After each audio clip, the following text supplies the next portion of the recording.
Hello दोस्तों, स्वागत है आपका सोल टेल्स एक्सप्लेनेड चैनल पर, जहां कहानियां सिर्फ बताई नहीं जाती, महसूस भी करवाई जाती है।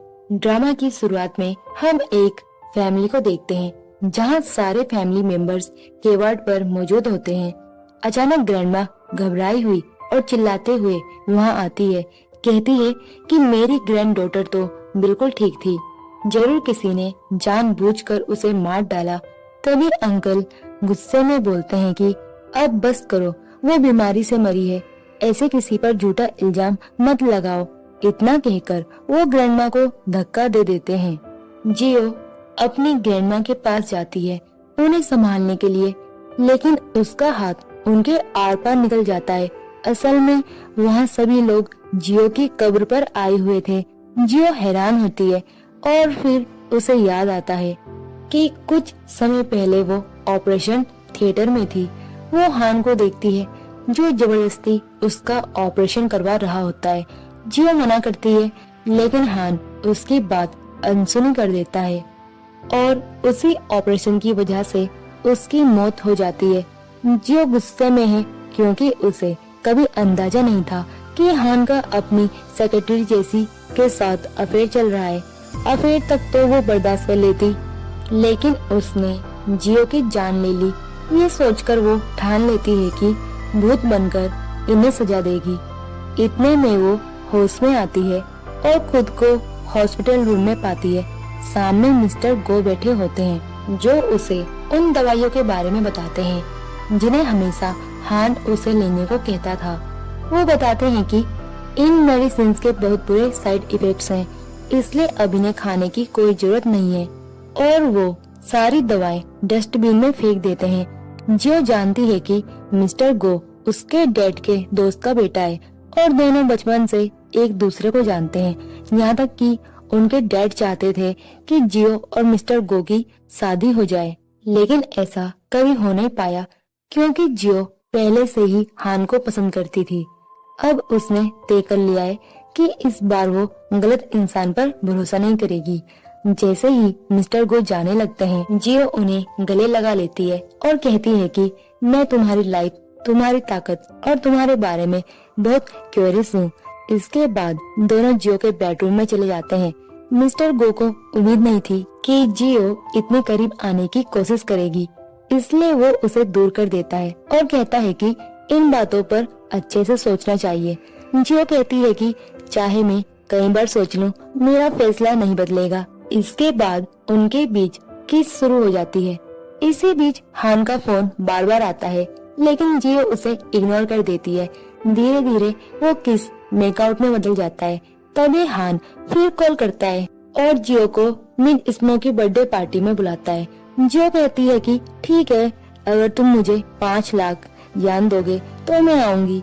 हान मना करता है तो जियो कहती है कि फिर मैं नहीं आ रही। कॉल करते ही हान पैसे ट्रांसफर कर देता है।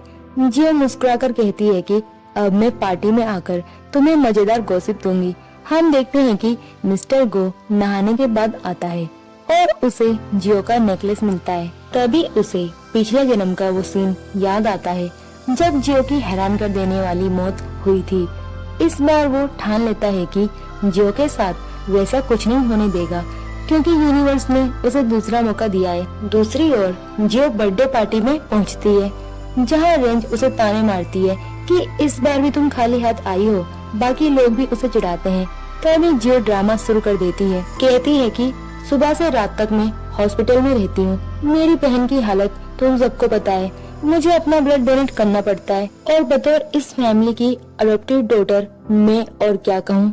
ये सुनकर लोग जियो के लिए सहानुभूति जताने लगते हैं और शक करते हैं कि कहीं फैमिली ने उसे ब्लड डोनेट कराने के लिए ही तो अडॉप्ट नहीं किया। तभी अंकल आते हैं और जियो पर गुस्सा करते हैं कि सबके सामने फैमिली प्रॉब्लम क्यों डिस्कस कर रही हो। वो उसे अपने रूम में ले जाकर डांटते हैं, लेकिन जियो साफ कहती है कि मैंने झूठ नहीं बोला, तो मुझ पर इतना क्यों चिल्ला रहे हो। आंटी भी गुस्सा होकर कहती है कि देखा, यही है तुम्हारी बेटी, मैं उसकी स्टेप मॉम हूँ, फिर भी इसे मेरी रिस्पेक्ट करनी चाहिए, लेकिन ये हमेशा मुझे सुनाती रहती है। जियो कहती है कि आप मेरी असली माँ नहीं हो, तो मैं आपकी बातें क्यों सुनूं। आंटी ताना मारती है कि तुम अपनी माँ की तरह ही जिद्दी हो, जो गुस्से में अपनी स्टेम मॉम को थप्पड़ मार देती है और कहती है कि मुझे कुछ भी कह लो लेकिन मेरी माँ के बारे में एक शब्द मत बोलना। जैसे ही जियो जाने लगती है, आंटी अपने हस्बैंड से शिकायत करती है कि तुम इसे कुछ क्यों नहीं कहते। अंकल कहते हैं कि क्या करूं, इसे घर में बांध कर रख दूं। आंटी कहती है कि मुझे फर्क नहीं पड़ता, लेकिन अपनी बेटी को काबू में रखो। तभी जियो कहती है कि शुरुआत से आपने मेरे साथ गलत किया है, मुझे सिर्फ आपकी बेटी का इलाज कराने के लिए अडॉप्ट किया गया था। आंटी गुस्से में मान भी लेती है कि हाँ, तुम बस हमारे काम की एक चीज हो, ताकि हम अपनी बेटी को ठीक कर सकें। उसके बाद तुम्हें बाहर निकाल देंगे। जो अपना टेप रिकॉर्डर निकाल कर कहती है कि अच्छा, मुझे बस ये प्रूफ चाहिए था, अब लॉ और जस्टिस मुझे इंसाफ दिलाएंगे। आंटी घबराकर पूछती है कि क्या तुम मेरे खिलाफ केस करोगी। जो कहती है कि हाँ, अगर तुम्हें अपनी बेटी की इतनी फिक्र है तो मैं क्यों सोचूं, या तो मैं केस कर दूं, या फिर तुम नदी में कूद जाओ, या फिर मुझे कंपनी के 30% शेयर्स दे दो। ये कहकर वो चली जाती है। तभी हान आता है और मुस्कुराकर सोचता है कि मैं तुम्हें संभालना सिखाऊंगा। ऊपर से मिस्टर गो ये सब देखकर हैरान है कि जियो का बर्ताव इतना बदला बदला क्यों है। गिफ्ट सेरेमनी शुरू होती है। जियो और हान अपना गिफ्ट दिखाते हैं। असल में सब कुछ जियो ने तैयार किया था। ग्रैंडमा के लिए एक एम्ब्रॉयडर्ड पेंटिंग। वो ग्रैंडमा को पेंटिंग की खासियत बताती है, लेकिन ग्रैंडमा के चेहरे पर गुस्सा है। मिस्टर गो पेंटिंग की तारीफ करते हैं, लेकिन ग्रैंडमा कहती है कि ये मेरे जीवन का सबसे अच्छा गिफ्ट है, ताने के अंदाज में। फिर वो जियो पर इल्जाम लगाती है कि ये गिफ्ट मेरी बेइज्जती करवाने के लिए लाया गया है। जियो कहती है कि मैंने ये पेंटिंग खास आपके लिए बनाई है। डैड ने बताया था कि आपको एम्ब्रॉयडर्ड पेंटिंग पसंद है। लेकिन ग्रैंडमा बताती है कि ये पेंटिंग उस औरत की है जिससे उनके हस्बैंड ने धोखा किया था, इसलिए वो इसे नफरत करती है। हान माफी मांगता है और कहता है कि इसे फेंक देंगे, लेकिन ग्रैंडमा कहती है कि इसे रखो और ग्रैंडपा को दे दो। ये सुनकर हान निराश हो जाता है, लेकिन असल में जियो ने ये जानबूझकर किया था। पार्टी खत्म होने के बाद कोई जियो को खींच लेता है। वो मिस्टर गोए। वो कहता है कि मुझे पता है, तो मिस नो उनके हस्बैंड और मिस्ट्रेस के बारे में सब मालूम है। जियो ऐसे दिखाती है जैसे उसे कुछ पता ही ना हो।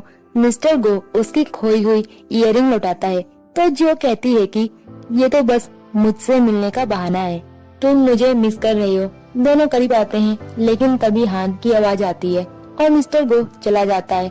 हान जियो पर गुस्सा करता है कि तुमने पार्टी बिगाड़ दी। जियो ड्रामा करते हुए कहती है कि मैंने तो एक हफ्ता लगाकर ये गिफ्ट ढूंढा, अपना समय और पैसा खर्च किया ताकि ग्रैंडमा खुश हो और तुम्हारी तारीफ हो, लेकिन तुम मुझ पर शक कर रहे हो। वो खुद को पिंच करती है ताकि रोना असली लगे। हान मान जाता है और माफी मांगता है। जियो कहती है कोई बात नहीं, लेकिन अभी मुझे मॉम के घर छोड़ दो। वो उसे छोड़ने जाता है और पूछता है कि तुम्हारी मॉम तुम्हें क्यों बुला रही है।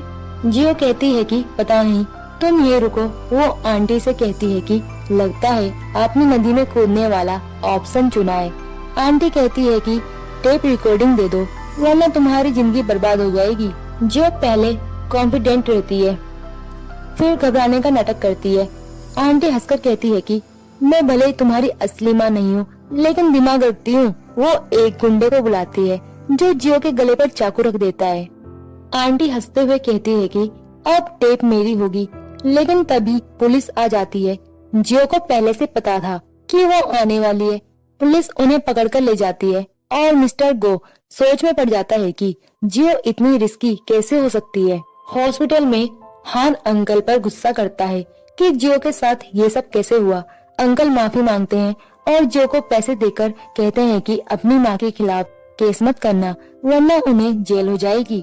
जियो पैसे लेने से मना करती है और कहती है कि कल रात में अपनी वर्जिनिटी खोने वाली थी, मैं ये सब हान के लिए बचा रही हूँ और आप ऐसी बातें कर रहे हैं। हान मन ही मन सोचता है कि उसे पता नहीं था कि जियो उसे लेकर इतनी सीरियस है। अंकल कहते हैं कि कुछ हुआ तो नहीं, फिर तुम इतना ओवर क्यों कर रही हो। जियो रोने लगती है और हान पैसे लौटा देता है। कहता है कि जियो मेरी वाइफ है, हमें इन पैसों की जरूरत नहीं। अंकल गुस्से में चले जाते हैं। जियो रोते हुए कहती है कि मेरी मॉम ही मेरी दुश्मन है, इस फैमिली ने मुझे सिर्फ अपने काम के लिए अपनाया है। तुम ही हो जो मुझे प्रोटेक्ट करते हो और मेरी केयर करते हो। ये सुनकर हान को जियो के अंदर जेसी का चेहरा नजर आने लगता है और तभी जेसी का कॉल आ जाता है। वो कॉल उठाने ही वाला था, लेकिन जियो कहती है कि प्लीज फिलहाल मुझे अकेला मत छोड़ो। हान कहता है कि जेसी ही कॉल करे तो कुछ जरूरी होगा। जियो कहती है ठीक है, वैसे भी ये पहली बार तो नहीं है जब कोई मुझे छोड़ गया हो। कोई बात नहीं, मैं अकेली रह लूंगी, फर्क भी क्या पड़ता है। हान कहता है अरे तुम भी ना, मैं उसका कॉल पिक नहीं करूँगा और यहाँ से नहीं जाऊँगा, फिक्र मत करो। इस तरह उसका पहला स्टेज पूरा हो जाता है। दूसरी तरफ जेसी गुस्से में रो रही होती है, ये सोचते हुए कि हान उसका कॉल क्यों नहीं उठा रहा। थोड़ी देर बाद हान वहाँ से जाने लगता है। उधर जियो अपने अंकल से कहती है अगर आप चाहते हैं कि मैं एक अंडरस्टैंडिंग लेटर पर साइन कर दूं, तो कंपनी के 30% शेयर मेरे नाम कर दीजिए। अंकल को उसकी बात माननी पड़ती है। पेपर्स तैयार होते हैं और जियो खुश होती है, लेकिन उसे पता था कि सिर्फ 30% से उसका काम पूरा नहीं होगा। इतने में मिस्टर गो आ जाते हैं और पूछते हैं तुमने मुझे पहले क्यों नहीं बताया कि उस ब्रिज पर क्या हुआ था। जो ड्रामा शुरू कर देती है। गो कहता है मैं इन चक्करों में नहीं पड़ना चाहता, बस साफ बताओ तुम्हें क्या चाहिए।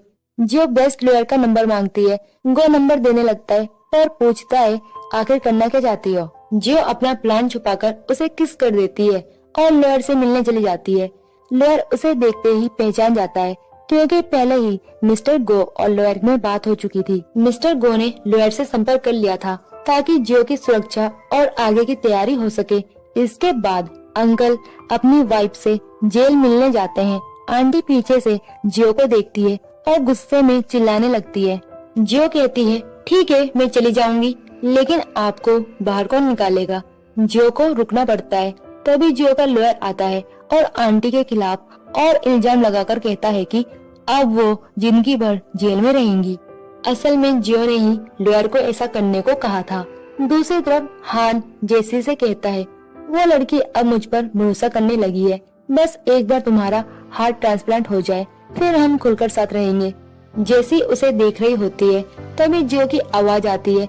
जेसी हट जाती है और जियो आकर जेसी को पूछती है ये कौन है। हान कहता है ये मेरी सेक्रेटरी है। जियो कहती है ओह मैंने इसे पहले नहीं देखा। जेसी कहती है मेरा नाम जेसी है, आपको बाहर जाना होगा, हम इम्पोर्टेंट बात कर रही हैं। जियो हान से पूछती है ये तुम्हारी सेक्रेटरी है या तुम इसके सेक्रेटरी हो और मेरे से ज्यादा जरूरी काम है क्या।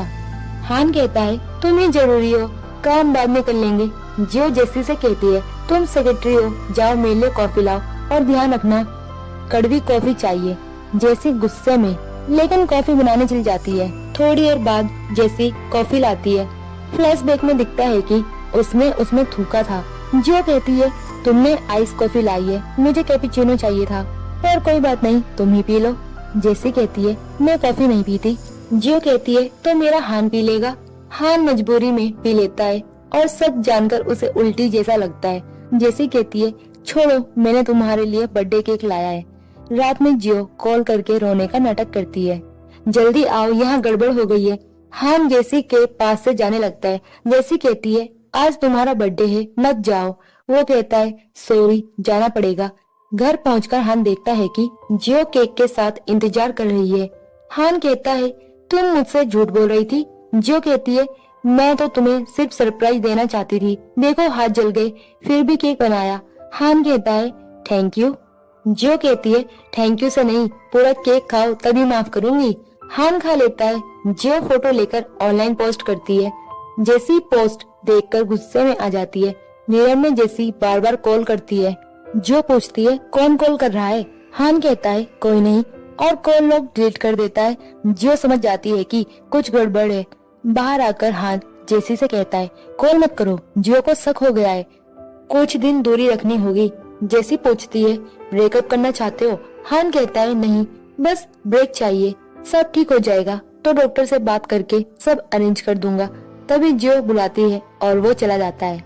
जियो हान के फोन से सबूतों की फोटो ले रही होती है, लेकिन हान के आते ही वो बहाना बना देती है। हान करीब आता है, तभी अंकल का कॉल आता है जो बाहर मीटिंग के लिए बुलाते हैं। हान कहता है सॉरी जाना पड़ेगा। जियो कहती है ठीक है। फ्लैशबैक में दिखता है कि जियो ने जानबूझकर गो को अपनी फोटो भेजी थी गो ने पूछा था क्या मैं आ सकता हूँ। जियो ने मना कर दिया था क्योंकि हान घर पर था। गो ने ही मीटिंग के बहाने बुलाया था और वो वहाँ चला जाता है। आगे जियो और मिस्टर गो के बीच रात 7 गुजरती है। सुबह जियो गो को जाने को कहती है, तभी डैड का कॉल आता है जो ग्रैंडमा से मिलने को कहते हैं। जियो खुशी से ग्रैंडमा से मिलने जाती है और बचपन की बातें याद करती है। तभी डैड आते हैं और गुस्से में बात करते हैं। वो कहती है ऐसे मत बात करो, मैं बाप हूँ, दोस्त नहीं, पहले ये एग्रीमेंट देखो।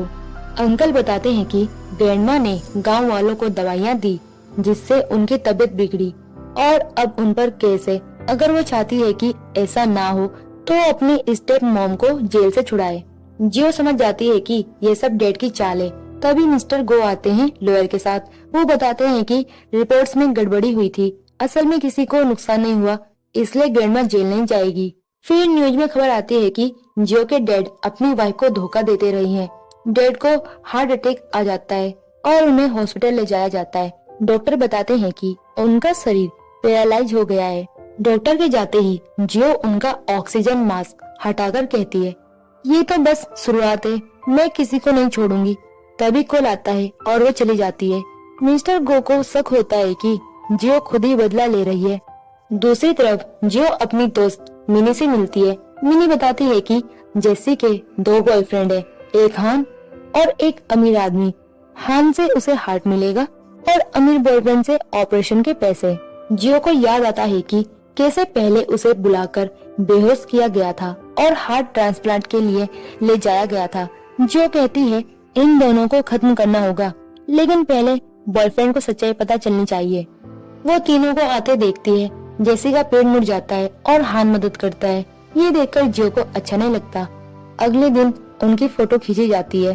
फ्लैश देखकर उन्हें शक होता है। जियो और मिनी भागने की कोशिश करती है। हान चेक करने आता है, लेकिन जियो बैक सीट में छुप जाती है और हान सोचता है कि शायद उसे गलतफहमी हुई थी।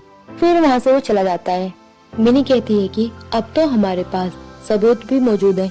जियो जवाब देती है कि इतने सबूत से क्या ही मजा आएगा, थोड़ा और इकट्ठा होने दो, फिर देखेंगे ड्रामा कितना बड़ा होता है। दोनों आगे बढ़ते हैं और जियो मिनी पहुंच जाते हैं एक बार में जहां जी पहले से मौजूद था। मिनी चालाकी से उसे अप्रोच करती है और उसके नाखूनों में छुपा ड्रग वो बड़ी सफाई से जी के डिंग पे मिला देती है। जी बेफिक्र होकर उसे पी जाता है। उधर दूसरी तरफ हान और जेसी एक दूसरे को देख रहे होते हैं और करीब आने ही वाले थे कि तभी हान के अंकल का फोन आता है जो उसे बुला लेते हैं। जेसी उसे रोकने की कोशिश करती है, कहती है कोई बहाना दे दो कि तबीयत खराब है, पर हान मना कर देता है। वो कहता है अगर मैंने मना किया तो फैमिली से मेरा हिस्सा हमेशा के लिए खत्म हो जाएगा। जाते जाते हान जी को कहता है कि जेसी का ध्यान रखना। जी बतौर बॉडीगार्ड उसकी देखभाल करने लगता है। हान के जाने के बाद फोटोशूट शुरू हो जाता है। उधर हॉस्पिटल में हान बहुत अच्छे से मिस्टर गो की देखभाल कर रहा था। जो सोच रही थी कि आखिर मिस्टर गो ने अपनी सारी प्रॉपर्टीज इसके नाम क्यों कर दी। इसी बीच उसे फोन आता है कि जेसी को कुछ हो गया है, तो वो कंपनी का बहाना बनाकर निकल पड़ता है। इसके बाद मिस्टर गो उससे कहते हैं कि अगर तुम्हारी शादी हो चुकी है तो तुम्हें मुझे साफ साफ बताना चाहिए कि मामला क्या है। वो टाल देती है और कहती है कि एक्सप्लेनेशन तो मैं तुम्हें बाद में दूंगी।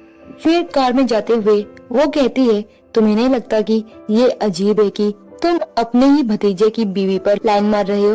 वो जवाब देता है कि मेरे पास जीने के लिए थोड़ा समय बचा है, तो अब जो भी करूं भविष्य की परवाह नहीं है। जियो को लगता है कि वो मजाक कर रहा है, लेकिन असल में वो मन ही मन सोचता है कि उसके पास सिर्फ 6 महीने हैं और इन 6 महीनों में वो जियो की लाइफ से सारी परेशानियां खत्म कर देगा। घर पहुंचने पर ग्रैंडमा ने उसके लिए खाने की तैयारी कर रखी थी।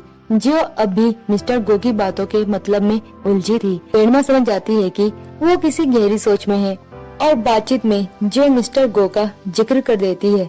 ग्रैंडमा कहती है तुम्हारे अंदाज से लग रहा है कि तुम्हें उनके लिए फीलिंग्स है।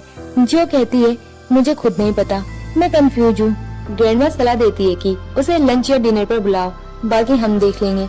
उधर मिस्टर गो अपने असिस्टेंट को कहता है कि इस बार प्रॉपर्टीज हान के नाम नहीं बल्कि जियो के नाम करवा दो।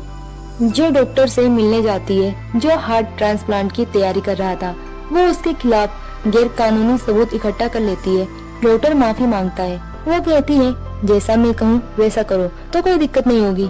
जैसे की देखभाल करते समय जियो आकर उन्हें देख लेती है, लेकिन अंदर जाते हुए वो बताकर जाती है ताकि उन्हें पता न चले कि उसे सब मालूम है। जियो जेसी को शादी का इनविटेशन कार्ड देती है और उसके गले पर निशान देखकर कहती है जल्दी खुशखबरी आने वाली है। जेसी कहती है ये तो बस मच्छर ने काटा है। जियो कहती है हमारी ग्रैंड शादी में आना मत भूलना। वो हान को वेडिंग ड्रेस सिलेक्ट करने के लिए ले जाती है। ड्रेस चुनते वक्त हान डॉक्टर से अरेंजमेंट की खबर ले रहा होता है। जियो वही ड्रेस चुनती है जो जेसी को बेहद पसंद थी और उसकी फोटो ऑनलाइन डाल देती है। जेसी फोटो देखकर उस समय को याद करती है जब उसने हान से कहा था कि ठीक होते ही इसी ड्रेस में शादी करेंगे। गुस्से में वो इनविटेशन कार्ड फाड़ देती है और कहती है हान की शादी सिर्फ मुझसे होगी। मिस्टर गो का असिस्टेंट बताता है कि 3 दिन बाद मैडम की शादी तय है। गो को गुस्सा आ जाता है। जेसी हान से मिलने आती है और रोने धोने का नाटक करती है कि तुम मुझसे वादा करके किसी और से शादी नहीं कर सकते। हान कहता है ये सब तुम्हारे लिए है ताकि मैं जियो का लीगल फैमिली मेंबर बन जाऊं और उसका हार्ट ट्रांसप्लांट आसान हो जाए। दोनों किस करते हैं। जियो उन्हें देख लेती है। हान देखने बाहर आता है, लेकिन मिस्टर गो समय पर जियो को वहाँ से ले जाते हैं। गो कहता है तुम शादी के लिए बहुत एक्साइटेड हो रही हो। जियो कहती है सही है, मेरा ग्रूम बहुत स्पेशल है। दोनों करीब आकर किस करते हैं। शादी शुरू होती है। माहौल खुशियों से भरा होता है, खासकर जियो के लिए। फिर स्क्रीन पर दूल्हे की धोखेबाजी की फोटो चलने लगती है। जियो तमाशा कर देती है और उसे 3-4 थप्पड़ मारती है। कहती है कि तुम मुझे इतने समय से धोखा दे रहे थे। जैसी सफाई देने आती है, लेकिन जियो उसे भी थप्पड़ मार देती है। कहती है ये तुम्हारी मामूली सी सेक्रेटरी है और तुम इसी के साथ धोखा कर रहे थे। लोग हान का मजाक उड़ाने लगते हैं। ग्रैंडमा को शर्मिंदगी होती है और शादी रद्द कर देती है। जेसी बेहोशी का नाटक करती है। हान घबरा जाता है, लेकिन जियो का काम पूरा हो जाता है। गो जियो के पास आकर कहता है कि मुझे पता है ये सब एक साजिश है। जियो अनजान बनने का नाटक करती है, लेकिन गो साफ कह देता है कि पहले तुम्हारी सौतेली माँ, फिर सौतेले पिता, फिर तुम्हारी बहन और अब हान और जेसी, ये सब प्लान था। वो कहता है कि जो काम बाकी है जल्दी खत्म कर लो। गो को खांसी आने लगती है और डॉक्टर्स बताते हैं कि उसके पास जीने के लिए 3 महीने से भी कम है। जियो हैरान है कि मिस्टर गो कैसे पहले मर सकते हैं, जबकि सबको लगा था कि पहले वो मरेगी। उसे अपनी ग्रैंडमा याद आती है, जिसे पारंपरिक दवाओं का अच्छा ज्ञान था। वो हार मानने से इनकार करती है और ग्रैंडमा से मिलने जाने वाली होती है, लेकिन तभी हान आ जाता है। वो कहते हैं पहले मिस्टर गो से बात करो, फिर मुझसे। गो उसे डांटते हैं कि मैं ऐसे इंसान को अपनी प्रॉपर्टी का वारिस नहीं बनने दूंगा। हान वादा करता है कि ऐसा नहीं होगा और जियो को मनाने चला जाता है। वो कस्में खाने लगता है, लेकिन जियो कहती है कि मैं यकीन कैसे करूं। वो उसे जेसी के कमरे में ले जाता है, जहां जेसी और बॉडीगार्ड नाटक करते हैं कि हमारी शादी होने वाली है। जियो कहती है देखा तुम प्रेग्नेंट हो और रिपोर्ट्स भी आ जाएंगी। जेसी उलझ जाती है। तभी डॉक्टर रिपोर्ट्स लेकर आते हैं। सच सामने आता है कि बॉडीगार्ड ही बच्चे का असली पिता है। हान को झटका लगता है, लेकिन वो चुप रहता है। फ्लैशबैक में दिखता है कि जियो ने डॉक्टर से मदद मांगी थी। जियो कहती है जेसी ओवररिएक्ट क्यों कर रही है, उसे तो खुश होना चाहिए। वो याद करती है कि हॉस्पिटल में उसे जेसी के गले पर निशान दिखा था। तब हान भी सोच में पड़ जाता है कि ये निशान आया कहाँ से। वो नर्स को बुलाता है और जेसी को पकड़वाता है। जियो मिनी के साथ सेलिब्रेट करने चली जाती है, लेकिन ज्यादा पी लेती है। ड्रंक हालत में वो मिस्टर गो को कॉल कर अपनी फीलिंग्स बताने लगती है। गो समझ जाता है और उसे लेने आ जाता है। कार में उसका बर्ताव अजीब हो जाता है। कहती है ये सब मैं बाद में बताऊंगी, तुम पछताओगे। वो पैसे देती है और कहती है जैसा मैं कहूँ वैसा करो। वो गो को ग्रैंडमा से मिलवाती है। ग्रैंडमा कहती है बॉडी को डिटॉक्सिफाई करने में 1 साल लगेगा, लेकिन गो के पास इतना वक्त नहीं है। वे समाधान सोचते हैं। तभी खबर आती है कि जेसी हॉस्पिटल से डिस्चार्ज हो गई है। जेसी से मिलकर जियो कहती है कि जब हान को तुम्हारी सच्चाई पता चली तो उसे लगा कि अगर ये बात मुझ तक आई तो उसकी बड़ी डील हाथ से निकल जाएगी, इसलिए वो तुम्हारा मर्डर करवाने वाला है। ये सुनकर जेसी दंग रह जाती है। जियो कहती है कि मैं तुम्हें बचा सकती हूँ, लेकिन शर्त ये है कि तुम यहाँ पर मेरा एक काम करने के लिए तैयार हो जाओ। फिर वो उसे वो काम चुपके से बताने लग जाती है। इसके बाद सीन बदलता है जहाँ वो दोनों डिनर डेट पर होते हैं। उनका डिनर डेट बहुत ही प्यारा चल रहा था। तभी हम देखते हैं मास्क पहने वेटर्स, जो और कोई नहीं बल्कि जेसी होती है। वो उनकी बातें सुन रही थी। जहाँ हान कसम खा रहा था कि वो उम्र भर उसके साथ रहेगा, तभी वो ताना मारती है कि यही बात तुमने जेसी से भी कही होगी। इस पर हान कहता है कि जेसी तो बहुत खुश थी, लेकिन तुम मेरी असली वाइफ हो और अब मैं तुम्हें कभी धोखा नहीं दूंगा। ये सुनकर जेसी गुस्से से भर जाती है। दूसरी ओर जेसी जियो का कहा हुआ काम करने के लिए मान जाती है। वो उसी की कंपनी में क्लीनिंग स्टाफ बनकर जाती है और मौका मिलते ही उसके लॉकर का पासवर्ड डालकर अंदर से जरूरी डॉक्यूमेंट निकाल लेती है। जो कहती है बहुत अच्छा लगता है, अब तुम्हें अपनी जान की अहमियत समझ आ गई है। इसके बाद वो लोग एक प्रेस कॉन्फ्रेंस करते हैं जहां हान सबके सामने साबित करने की कोशिश करता है कि ये सब बस एक गलतफहमी थी। लेकिन तभी जो सबूत लेकर आ जाती है, उसके पास हान की पूरी सच्चाई होती है। जैसे ही वीडियो चलता है उसमें जेसी माफी मांग रही होती है। जो सोच में पड़ जाती है कि वीडियो किसने बदल दिया। तीनों के बीच बहस शुरू हो जाती है। जेसी हान से कहती है, देखा ये तुम्हें हमेशा से बर्बाद करना चाहती थी। जो जवाब देती है, मैंने ये सब तुम्हारे लिए किया और तुम मुझ पर शक कर रहे हो, वो वीडियो भी मैंने ही लाया है। फिर वो टेप रिकॉर्डर निकाल कर कहती है, इसमें पूरी ऑडियो है जिसमें जेसी का सच सामने आएगा। लेकिन जैसे ही ऑडियो बजती है उसमें भी वही बातें होती है जो वीडियो में थी। तब हान को एहसास होता है कि जेसी झूठ बोल रही है और जो सच में ईमानदार है। जो गुस्से में हान को थप्पड़ मारती है और कहती है, बस अब बहुत हो गया, तुम्हें मेरी बात माननी चाहिए थी, मेरी साइड लेनी चाहिए थी, लेकिन तुम उसकी साइड लेते रहे। तभी गो आता है और हान से कहता है, मैंने पहले ही कहा था अगर यह मामला कंपनी से बाहर गया तो अंजाम याद रखना। इसके बाद हान जेसी का गला पकड़ लेता है, जहां जेसी कहती है, डोनर नंबर 2 का हार्ट और मेरा हार्ट 70% मैच करता है, लेकिन तुम मुझे वो हार्ट दे नहीं सकते क्योंकि तुम अभी भी उससे प्यार करते हो। फिर सीन बदलता है। वो दोनों गो की माँ की कब्र पर जाते हैं। गो कहता है, मुझे पता है तुम कौन हो, कहाँ से आई हो और यहाँ क्यों हो। जो हैरान रह जाती है क्योंकि गो उसे याद दिलाता है उस दिन की जब वो ड्रंक होकर कार में थी और उसने अपनी पिछली जिंदगी का सच बता दिया था। गो कहता है, मुझे पता है तुम बदला लेना चाहती हो, लेकिन वादा करो जो भी खतरनाक काम होंगे वो मैं करूँगा, तुम्हें अपनी जान देने की जरूरत नहीं है। जो वादा करती है कि अब कोई भी खतरनाक कदम नहीं उठाएगी। उधर हान को पता चलता है कि उसकी फाइल गायब है और जैसी उसे भड़काती है कि जियो ने वो फाइल चुराने के लिए कहा था। अगला सीन जियो गो के साथ आर्ट गैलरी में होती है। जैसी वहां आकर उनकी फोटो खींचकर हान को भेज देती है और कहती है, देखो तुम्हारी लवर का भी साइड अफेयर है। फोटो देखकर हान गुस्से में वहां पहुंचता है और जियो पर चिल्लाने लगता है। गो कहता है, मतलब तुम अपने अंकल पर शक कर रहे हो। हान कुछ नहीं कह पाता और जियो उसे थप्पड़ मारते हुए कहती है, मैं तुम्हारे अंकल से इसलिए मिली थी ताकि वो मुझे समझा सके कि हमारा रिश्ता ना टूटे, लेकिन अब तुमने एक और वजह दे दी रिश्ता खत्म करने की। इसके बाद हान को सर्जरी की डेट मिलती है और वो तय करता है कि हार्ट ट्रांसप्लांट जरूर करवाएगा। उसी समय बॉडीगार्ड आकर जेसी के सारे राज उगल देता है, लेकिन तभी पुलिस आकर सबको गिरफ्तार कर लेती है।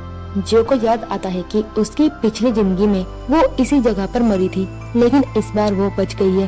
वो तुरंत मिस्टर गो के पास जाती है जिसकी हालत बिगड़ी हुई थी। ग्रैंडमा कहती है, मैं उसे बचाने का तरीका निकाल लूंगी, लेकिन इसके लिए व्हाइट लोटस चाहिए जिससे मेडिसिन बनेगी। हान को पता चलता है कि व्हाइट लोटस एक ऑक्शन में बिकेगा और वो ठान लेता है इसे नष्ट कर देगा ताकि अंकल की जान ना बचे और सारी प्रॉपर्टी उसे मिल जाए। जो ये सब सुन लेती है और तय करती है कि मिस्टर गो की जान बचानी होगी। ऑक्शन में जो जानबूझकर हान के साथ जाती है और बाकी सारी चीजें खरीदकर बजट खत्म करने की कोशिश करती है। हान गुस्सा करता है, लेकिन व्हाइट लोटस के लिए बोली लगती है स्टार्ट 100 मिलियन से और हान 500 मिलियन तक जाता है। तभी मिनी आकर 1 बिलियन की बोली लगाकर जीत जाती है। वापस जाते समय मिनी का किडनैप हो जाता है, लेकिन जियो उसे बचा लेती है। मिनी कहती है, व्हाइट लोटस का क्या होगा। जियो कहती है चिंता मत करो, हान ने जरूर इसे घर में छुपाया होगा, मैं ढूंढ लूंगी। फिर जियो हान को स्लीपिंग मेडिसिन देती है ताकि वो गहरी नींद में चला जाए। उसे जेसी मिलती है जो मदद की पेशकश करती है, लेकिन जियो मना कर देती है। तभी जियो को व्हाइट लोटस मिल जाता है, लेकिन हान के आने से पहले मिस्टर गो कॉल कर देते हैं और हान वहाँ से चला जाता है। इस तरह व्हाइट लोटस जियो के हाथ लग जाता है। बाद में हान अंकल के पास जाता है और उनकी मौत के बाद सब अपने नाम होने की उम्मीद करता है, लेकिन अंकल उसे झूठा भरोसा देकर भेज देते हैं। जो बॉक्स छुपाकर अंकल को ग्रैंडमा का बना सूप पिलाती है ताकि वो जल्दी ठीक हो जाए। इधर हान जियो को एक और मौका देता है और अपनी ग्रैंडमा को भी शादी के लिए मना लेता है, लेकिन जियो आकर साफ कहती है कि वो एंगेजमेंट कैंसिल करने आई है। हान को लगता है मजाक है, लेकिन जियो पूरी तरह सीरियस होती है। तभी अंकल और असिस्टेंट शादी का कार्ड लेकर आते हैं। जियो अब अंकल से शादी करने वाली है। हान हैरान रह जाता है।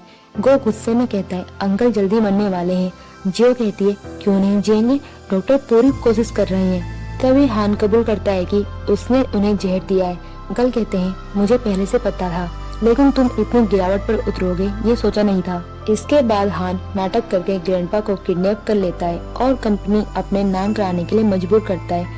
उधर जियो और मिस्टर गो शादी की तैयारी में ड्रेस सिलेक्ट कर रहे होते हैं। कंपनी मीटिंग में हान ऑनर बनने की कोशिश करता है, लेकिन तभी मिस्टर गो और जियो असली एग्रीमेंट लेकर आ जाते हैं, जिसमें लिखा होता है कि सब जियो के नाम होगा। हान कहता है ये मुमकिन नहीं, तुम्हारी मौत होगी तो सब मेरा होगा। मिस्टर गो बताते हैं जियो मेरी वाइफ बनने वाली है और तुम्हारा जहर अब मुझ पर असर नहीं करेगा।